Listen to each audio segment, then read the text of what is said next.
Welcome to the 9th episode of Have Had Will Travel. I'm your host, Xheetah Loves You, and this podcast touches on all modes of transportation, the stories that move us, and travel reviews.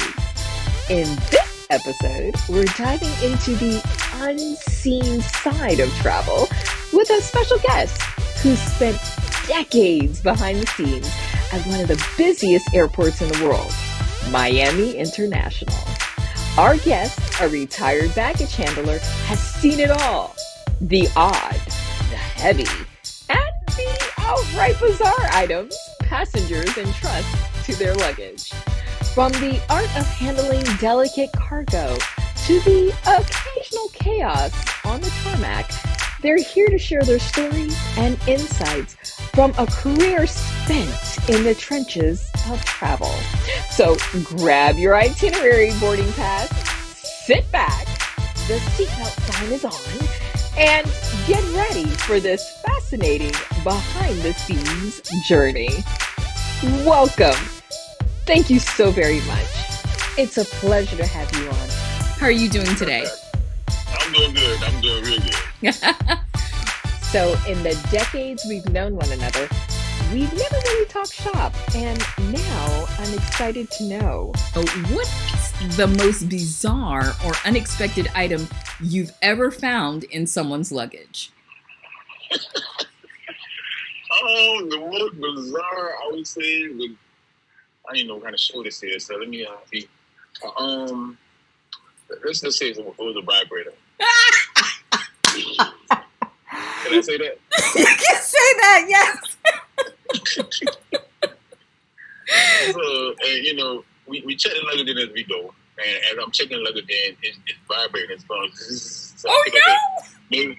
Maybe the guy left his shaver on, or maybe if I was doing the thing that the shaver machine came out by itself. So that's what I thought it was. So I didn't think nothing of it. So I was going to open it up so I could see the guy's battery, but it was not that. Oh It no! was Oh no! a double-sided assisted device. Oh And I just thought it was so funny. And then, and as I opened the bag and we saw it, I guess the look on my face was so shocking. A bunch of people came over to see what it was, and it was all laughing about the thing vibrating. Oh my gosh. So, we put it back as best we could where it was positioned. And, the stories behind that and what people thought about it, but it was a guy's bag. no! Wow! It was a guy's bag. So we were trying to figure, okay, now, what is he doing with this? Of course, we all made up our own stories of what the guy's using this for, yada, yada, yada. I'm dying For sure, over it was here. not a massage machine. Okay? So this could not be used. Sometimes people have those vibrating things that they rub on their leg and they vibrate. No. This had two heads on it, and Wow! it was different. I had never seen that. I mean, I've heard about those things before, but I've never physically seen one in life and have something like that in your hand. Because I'm thinking, okay, I hear it vibrating, I feel it vibrating, so I'm sticking my hand inside the clothes to reach for it, and I pull it out and hear this thing and start dangling all over the place. Like, oh my God! And Wow. everybody just started laughing. Yeah, man, that was a bizarre. But I think that's probably one of the worst things I've seen in baggage claim. Wow! Okay. Yeah. Have you ever witnessed a luggage-related mishap that still makes you laugh or cringe to this day, other than that one? Oh yeah, man, please. In the baggage claim, people try to get away with certain things with their baggage, right? You're allowed to carry 50 pounds per bag. And the thing is, there's certain expectations you have for bags, all right? If something goes wrong with the bag, the airline will automatically fix your bag for you or replace it with a new bag, unless it's wear and tear. So a lot of times people come in there with some old regular luggage, thinking they can get by the airline, and they'll go ahead and tell us that, they checked it in and it didn't look like it. But man, the wheels pop off, the handles pop off, the things are torn up, and they try not to do that, but they don't realize that once we check the bag in, we write a physical description of what the bag looks like. It's missing a wheel, it's missing a handle, it's missing this. And they'll come back in and say, no, it wasn't that. Sometimes we physically take pictures when it's in a bad shape. We physically tell people, hey, this bag cannot really travel like this. And they try to get it. But they think, okay, by the time they leave your airport and get to the other airport, those people at the other airport aren't going to know that. But that's what they're mistaken at, because we log all that in the computer and we put it in as a claim before they even get to that point. So they can know, hey, if this person ever tried to get a claim, It's a false claim. And they do that all the time. And, you think it's a rare occurrence, but no. Regularly, they do that. Wow. Because they know the airline policy is, hey, if we damage your bag, we'll either fix it or we'll replace it. And 9 out of 10 times, we're not going to try to fix your bag. We're going to just replace the bag. The bag costs $30, $40 from the retail store. It's costing us $6 or $7 because we ordered it in bulk. Right. So 9 out of 10 times, we go ahead and just turn the bag over. We say, yeah, well, we get a bag, bring it back to our bag room, have you look at the bag that we have. There's something that's compatible to the size that you had, and same shape, same size, made out of the same material, and that's what we do. So we get it back, and so a lot of times they know that, but they try to come in and basically steal from the company, and we catch most of them like that. Wow. Oh yeah, they'll try you. So they'll try you.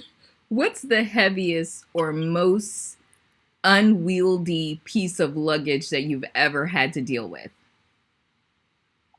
The heaviest was probably about 200 pounds, a little over 200 pounds. What? And you're only supposed to carry 100 pounds at a maximum, right? And after that, we charge you per pound. And this guy here, he had a 200 pound. We couldn't figure out what it was, but it ended up being a safe. And it was in a regular square box, and he covered it over with paper and stuff, so we couldn't tell it was a safe at the time. But even though it wasn't that big, it was heavy. And those things are not allowed on our airline. Nothing that big. And a lot of times they try to sneak on. In his safe, it made it even worse. In his safe, he had a battery for a wheelchair battery. And that particular battery, the lithium battery, was not allowed to carry on plane. So he tried to sneak it in the safe so that you can tell. And I think that's what made the safe that much heavier, because he wanted to try to sneak the battery on. So, each people come in, man, and try whatever they can to get away with whatever they can. But wow, that 200 pounds there, I think that was probably the heaviest bag I've ever felt. And the thing is, you look at it, it's a small box, couldn't have been no more than 15 by 15. So you figure, you just grab it with no light. Man, please. I went through it back out trying to get that thing up. Wow. Crazy. Yeah. Well, you're a well-traveled man. In fact, I follow you on Facebook, and I've seen you've been to Egypt. You've been to, all of the Caribbean. And I even saw that Hennessy flew you out to France, if I'm not mistaken. Yes, ma'am. Are there any... I know you are. Are there any secret tricks passengers should know to keep their luggage safer or more likely to arrive on time?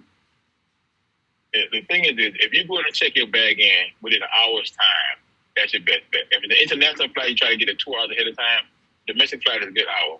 So what happens when things get rushed, each one of the bags have a scan on it and a barcode on it that scans where your bag is going. But when you come in late and it's being rushed, sometimes those barcodes are not scanned properly and your bag get misplaced. And that's how I end up a lot of bags get lost. But the guys come in so late trying to rush it. And we're trying to make sure you get your bag at the same time. And we put it in. Each sector of the bag have, if it's a transfer bag, it's sector 2.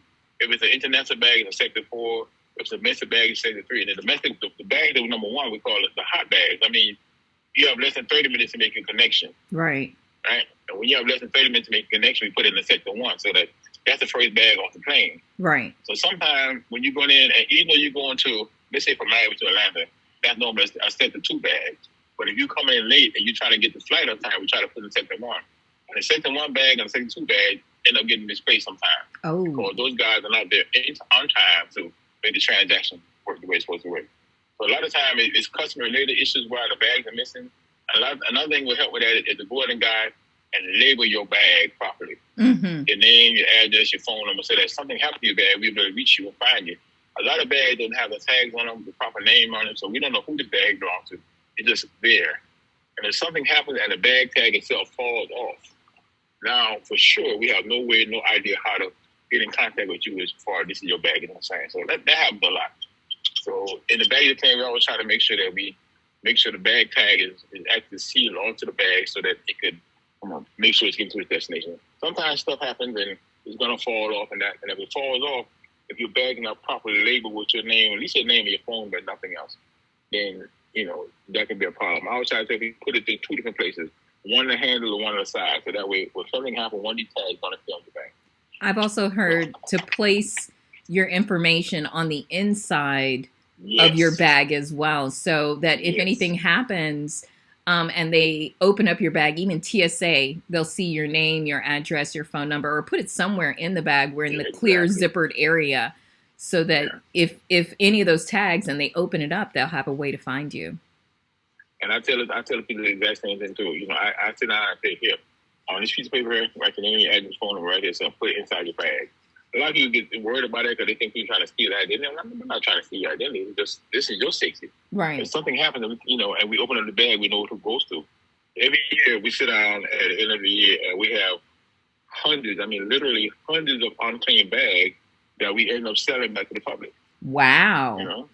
It's just like a auction. An auction. You come in, you come in and you see the bag, and you might bid on it $5, $10. You don't know what's in the bag.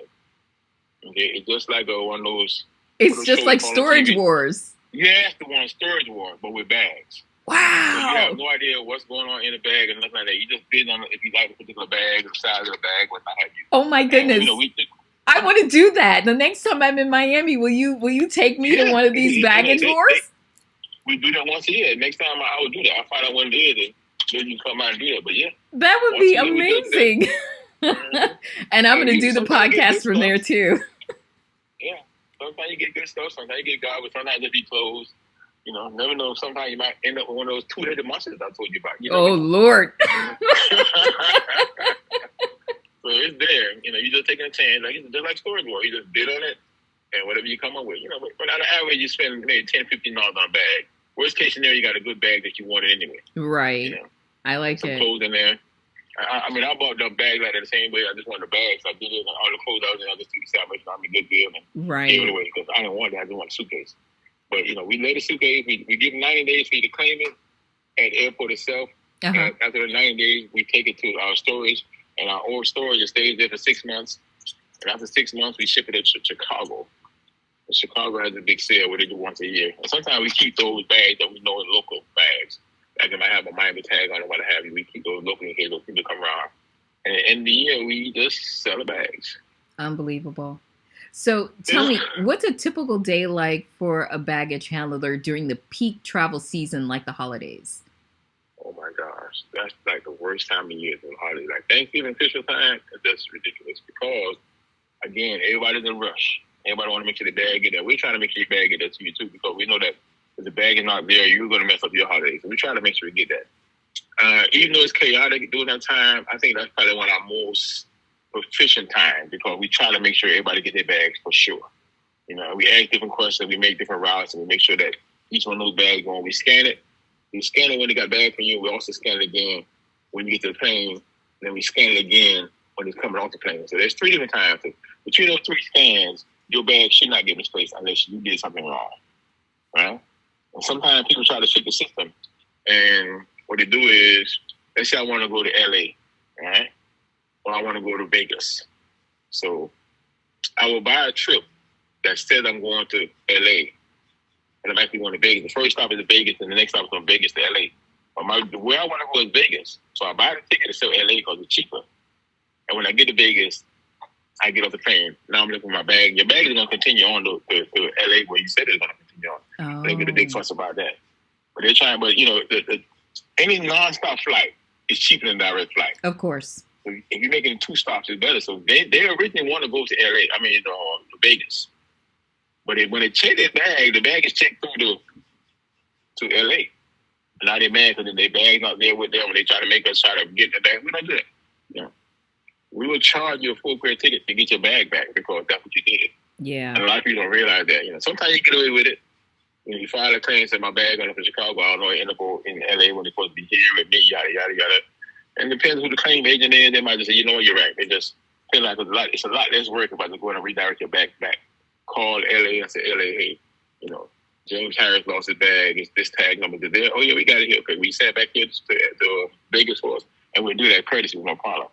A lot of times you realize the pattern when you look at it. No, they originally planned on going to the destination. So a lot of airlines is cutting down on that, and we realize when you do that, we'll actually charge you a baggage service handling fee for making us bring the bag back to where you are. Oh, wow. So that's good to know. A lot of travelers do that. They try to short system, just trying to find, hey, instead of paying $300, I'll pay $150. I'll just get off right here. Mm-hmm. And I got to tell people, if you're going to do that, get a carry-on.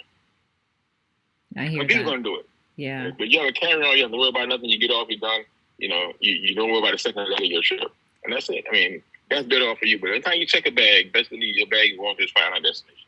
That is the reason why most, and I say most, like 99.9% of all of my travel, I put something on the inside of my bag. I check my bag. I usually will carry on something on the plane so that if my bag is ever lost, it doesn't really bother me. Okay, have you ever handled luggage for a celebrity or a high-profile individual? And what was that like? Yes. Yeah, that was pretty decent. Last year during the Olympics time, the airline company that I work for, they handled all of the Olympic people's baggage. So we did that. And Simone Biles, I remember her specifically. Really? She had on she wanted to carry this bag on, which is too big for a carry-on. And she was fussing with our agents about that. And I didn't recognize who she was until I actually came and spoke to her about it. You know, and I don't like to throw color in there, but it was an issue with that. So I spoke to her about that. I said, listen, this bag is way too big for it to be a carry-on. It has to be a check bag. You know, you have to check this bag. And she's like, no, she didn't want to check it because, of course, it had all her personal stuff in there. I'm like, all right, you know what? Let me waive your carry-on fee and your baggage fee for this, but it cannot fit in our overhead. I actually separated and put it in different bags. She didn't really want to do that. So, you know, the ease of comfort, I gave one of my business cards with my name on it. Here's my number. Here's my phone. Anything happens to your bag, you call me directly, and I'll make sure you get your stuff done. Fine with it. But I guarantee you it's going to get there. As in fact, when I get done with your bag, I'm personally going to walk into the bag, front of the baggage claim, to the airplane and put it in the right section where it's going to be, and it guarantees it's going to be there. Are you sure? But, I don't want to have this. I said, I got you. I'm telling you, something happens to your bag, you call me directly, and I'll make sure it's not happening. So it did that. And after she got a bag, ironically, she called me, said she got my bag, and she thanked me for it, and yada, yada, yada. So, you know, that's good. Every night I think about calling and just keeping going. Yeah.